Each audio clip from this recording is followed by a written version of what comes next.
GRE Center. I am Shariful Islam Bappi, faculty of GRE Center.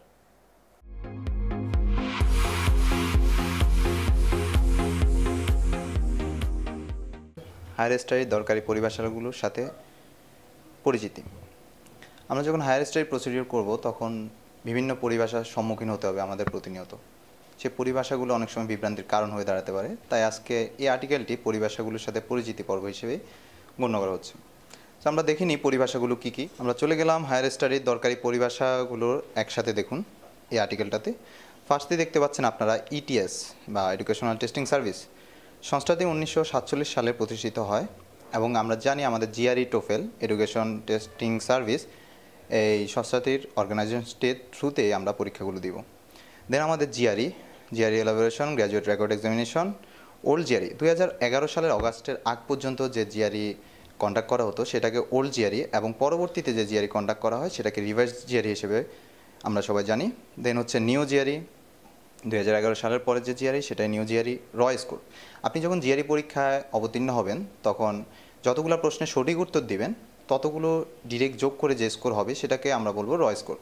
Skilled score প্রশ্নগুলোর ডিফিকাল্টির উপর depends করে আপনাকে একটা স্কেলড স্কোর আর পার্সেন্টাইল স্কোর দেওয়া হবে। GMAT graduate management assessment test, okay, SAT scholastic aptitude test or scholastic assessment test, TOEFL test of English as a foreign language, IELTS international English language testing system, unscored section. GRE-তে even টোফেলও আপনাদের unscored section থাকবে যেটা directly count হবে না। এটা ফিউচারে পরীক্ষা কন্ডাক্ট করার জন্য, ফিউচারে যখন পরীক্ষার্থীরা পরীক্ষা দিবে তাদের জন্য কোশ্চেনগুলা ডিফিকাল্টি কেমন হচ্ছে সেটা যাচাই করার জন্য আনস্কোর সেকশনটা দেওয়া হয়। এটা আপনার স্কোরে ডিরেক্টলি কোনো কন্ট্রিবিউট করবে না।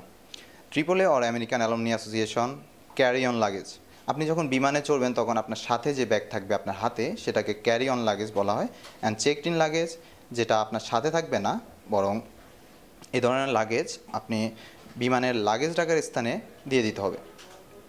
Police verification or clearance. Passport করার সময় আমাদের পুলিশ ভেরিফিকেশন অর ক্লিয়ারেন্সের জন্য আমাদের বাসায় এসে পুলিশ আমাদের ভেরিফাইড করে যাবে যে আমার অ্যাড্রেস ঠিক আছে। Registering for a test, taking the test, test centre or venue. Test centre or venue পরীক্ষার কেন্দ্র বা ভেন্যুগুলোকে বোঝাচ্ছে। CBT কম্পিউটার বেসড টেস্ট, যেটা টোফেলের আগের স্ট্যান্ডার্ড ছিল, আগে CBT টেস্ট হতো আর এখন হচ্ছে internet based test or IBT। CAT computer aptitude test, MST multi stage testing.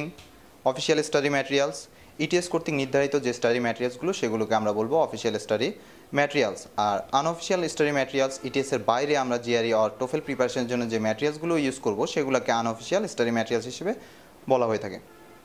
এখানে দেখতে পাচ্ছেন আনঅফিসিয়াল স্টাডি ম্যাটেরিয়ালসে অনেকগুলো ম্যাটেরিয়ালস আছে, সেটা হচ্ছে ডেটা সাফিসিয়েন্সি, কোয়ান্টিটেটিভ কম্পারিজন, ভার্বালের জন্য অনেকগুলো ম্যাটেরিয়ালস পাবেন আপনি। এগুলো সবগুলোকেই ETS অফিসিয়ালের বাইরে, ETS-এর ওয়েবসাইটের বাইরে, তাদের থ্রুতে না, এগুলোকে আমরা একসাথে বলবো আনঅফিসিয়াল স্টাডি ম্যাটেরিয়ালস।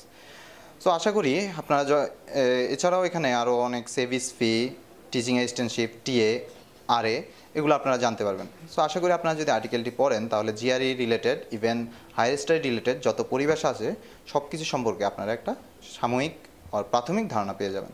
ধন্যবাদ সবাইকে।